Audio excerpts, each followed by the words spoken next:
Ladies and gentlemen, we have been working all day, and now it's after work.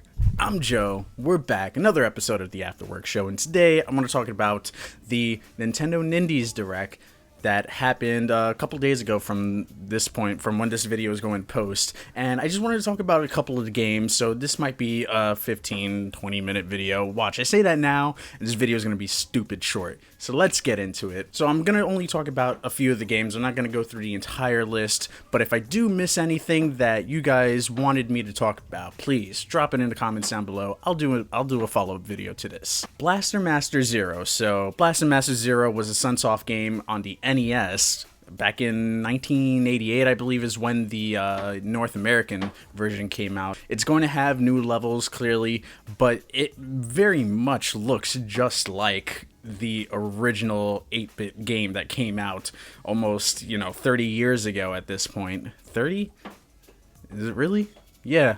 Man, that's crazy. But this one's available a week after the launch, so March 9th for $9.99, and it's developed by NT Creates in partnership with Sunsoft, I believe. They had their logo on there. It's like, whoa, I can't remember the last time I saw a Sunsoft logo. That's crazy. So this one's a top-down / side-scrolling platformer action game. Best way to kind of break that down for you is you do top down from time to time when you're walking around shooting enemies and whatnot, but also in a vehicle as well, and you do it the same way during certain points as the side-scrolling platformer portion. You can ride around in the vehicle at certain stages of the game, and then you're also jumping around trying to get from place to place as well, but it's straight up action game as well. A lot of the bosses that they showed in the game sort of reminded me of like something you would see in a Super Metroid game. Like there was one, correct me if I'm wrong, I'll try to play a clip for you, but I think it was called Mother Brain. So I was like, whoa, that's a total nod to Metroid. Nintendo, we're all paying attention. Come on, Metroid, Switch, make it happen. This game, like I said before, looks just like, it's creepy how much it looks like the original 88 version of this game, which is insane. And they're gonna have DLC as well, and it being NT Creates, they gotta throw Gunvolt in there. Shout out to my homeboy Gunvolt. Let's do this. So next up, coming in April, Shakedown Hawaii. So this is the sequel to Retro City Royal Rumble. I almost said Royal Rumble, sorry. Retro City Rampage. Those of you who don't know, Retro City Rampage was sort of like, to put it in layman's terms, much like Shakedown Hawaii is going to be, 16-bit, I would say more along a cleaner 8-bit version of GTA.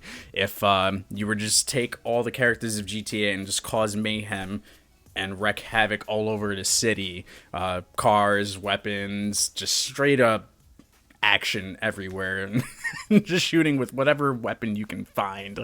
But it does have a story to it as well, and apparently Shakedown Hawaii takes place 30 years after Retro City Rampage, so I don't know how that's gonna work, because the guy that I saw in the trailer looks just like the guy from Retro City Rampage, so either he found a fountain of youth or you're playing like a son or something like that. It's gonna be hilarious and crazy. I'll probably play this on the channel for a little bit. I probably won't do a full playthrough, but I'll probably do a little Let's Play for you guys when that comes out. Up next, something interesting, and it kind of reminded me of Dive Kick.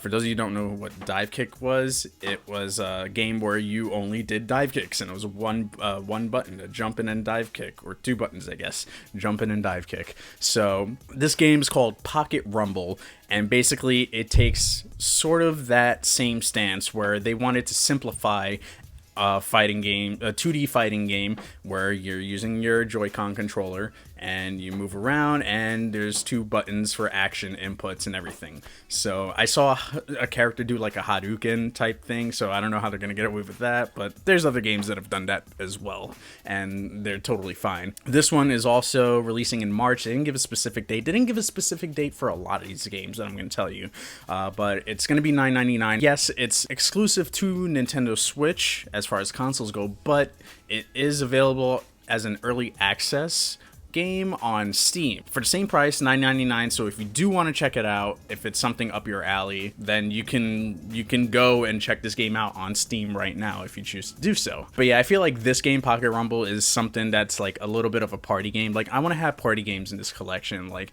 just in case there's ever like more than just me playing these video games. I have something that's like a lot of local multiplayer, which is another thing that Nintendo is really hitting home with. You see it in the commercials, people playing with like 4-on-4 Nintendo Switches, Splatoon, you got Ultra Street Fighter 2 coming out. That's another local. They're hitting a lot with the local multiplayer. Mario Kart 8, like it seems like they want to continue to keep this being a trend as well. Speaking of keeping it with local and online multiplayer is Wargroove. For those of you who were waiting for Advance Wars, RIP, I am sorry, but Wargroove might have your back.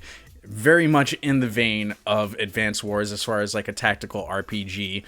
You're going tile by tile to attack your enemies, being very strategic, Fire Emblem-like. It's developed by Chucklefish, and they had 2 other games. I can't remember which ones they were off the top of my head, sorry. But they have a 2017 window for this game, and it was actually pretty interesting. It surprised me like how much it did look like Advance Wars. It was actually kind of crazy. I was like, whoa! I'm pretty sure I'll probably hear that on the Nintendo Voice Chat podcast soon enough. But again, turn-based strategy, and it's got a map editor. And also, so we were talking about local multiplayer as well, up to 4 players you can face off against each other, I believe is what they explained. And you also have online multiplayer, same thing, up to 4 players, online multiplayer battling against each other. So that's pretty interesting for a strategy RPG. And depending on when this game comes out in 2017, again, this is another one where they didn't give even a month, they just said 2017 release window. I'm paraphrasing there, but they said 2017. This might be a fill for Fire Emblem on the Switch. Keep a lookout on this one. So we're down to the last 2, and I want to talk about Flipping Death. This immediately from the jump gave me that feel of like a Tim Burton movie for some odd reason. I don't know if it was the character design or whether the story was so grim and dark. Flipping Death, it's made by Zoink Games, and they're the people that did Stick It to the Man, if you guys remember that title.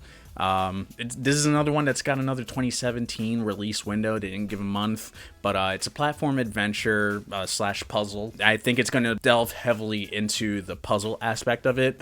You're this girl named Penny. She dies, and to make a long story short, she's not only coping with, the fact that she's dead, but also she's helping all these other ghosts kind of come to peace with whatever troubles that they're having. So you actually can go back to the town that I guess Penny is from, Flatwood Peaks, and you're going back and forth between your world and possessing people throughout Flatwood Peaks. And it's actually pretty funny because you're not just possessing them, you're possessing specific body parts. So there was one where in the trailer the guy's like walking around, but it looks like you're controlling his tongue as well. So it's like you're pulling body parts. One looked like you were only pulling an arm, so it looks like the guy was holding an ice cream cone and you're like pulling him away and everything. It actually looked pretty damn adorable. To me, I don't know, I feel like the story's gonna get me on this one, and that's what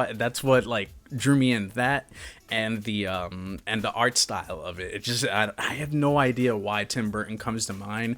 If anybody else wants to check out the trailer, I'm gonna leave links to all these down below. But that was the feel that I got like immediately as soon as I saw it. It drew me in. And last but not least, Yooka Laylee. I mean, come on. I think that should have been an obvious one. So this one's from Playtonic Games. For those of you who don't know who they are pretty much a bunch of ex-Rare devs. Now we're talking about like Rare from back in the day when they were with Nintendo, and they worked on Donkey Kong Country. They worked on Banjo-Kazooie. And there are a lot of people from that team that came together and decided to work on a game that felt very much like old school Rare. And Ukulele is totally like the love letter that Banjo-Kazooie was never able to send afterwards. So rest in peace, Banjo-Kazooie. Ukulele is all about it. This one's a 3D platformer. It's probably going to have collectibles in there. I've tried to stray away myself from too much, given it's a 3D platformer. There's probably going to be a little bit of story to it, and it's probably going to be cute, but I want to keep the excitement at bay, and I'm going to stray away. I'm not going to watch anything else until the game comes out, unless something just catches my eye and I'm just like, oh crap, no, I need to watch this now. But expect me doing at least somewhat of a playthrough of this game for sure when it comes out. And for those of you who don't know, this was originally a Kickstarter, and then they got the Kickstarter funded. It's coming out on multiple consoles, but the Wii U version, which this game was originally supposed to come out, there was a lot of big fuss about it because a lot of people backed it for the Wii U version as well, and now they're not getting it because of the Nintendo Switch. Everyone that backed the Wii U version, I could be wrong on this, they're giving you like a set amount of time to get the code to then get it either for Switch or another console. And yes, if you have a Switch but you don't want to wait for it to come out on the Switch, every other console is going to get it, and PC, on April 11th. So there's your release date if you want to hold out, if you don't want to hold out on waiting for it to come out on Switch. So what do you guys think? Did I miss anything that you really wanted me to check out? Is there something I should go back and take a look with? Again, there were about 10 to 15 games that they showed off during the Nindies Direct, and they're also still pumping out trailers of games that they didn't mention. So, like, there's also Shovel Knight, which that's clearly, I bought that on the 3DS, I bought that on my Vita. I'll probably buy it on the Switch, but when I buy it on the Switch, I'll try to fit in a playthrough somewhere. Breath of the Wild is going to take up all my stream time, so to try to figure out when I'll be able to play these games is beyond me. But there are games that weren't in that Nintendo Direct, and there's also games that I didn't mention here that were on the Nintendo Direct. Leave them in the comments down below. I'll check them out. If you think I should do a video on some of these other games or trailer breakdowns, if there's really anything hidden in there to talk about in a trailer, then let me know. I'm open to all the suggestions. Also, you can leave them in my Discord as well. I have a section for Afterwork show topics, and that about wraps it up. If you guys enjoyed what you guys see here, make sure you hit the like button and subscribe to my channel as well. That way I know that you guys are enjoying the content here. I've been playing Wind Waker HD, so there's the playlist right there. I'll see you guys next time. Take care. Love y'all. Time for me to get a Switch.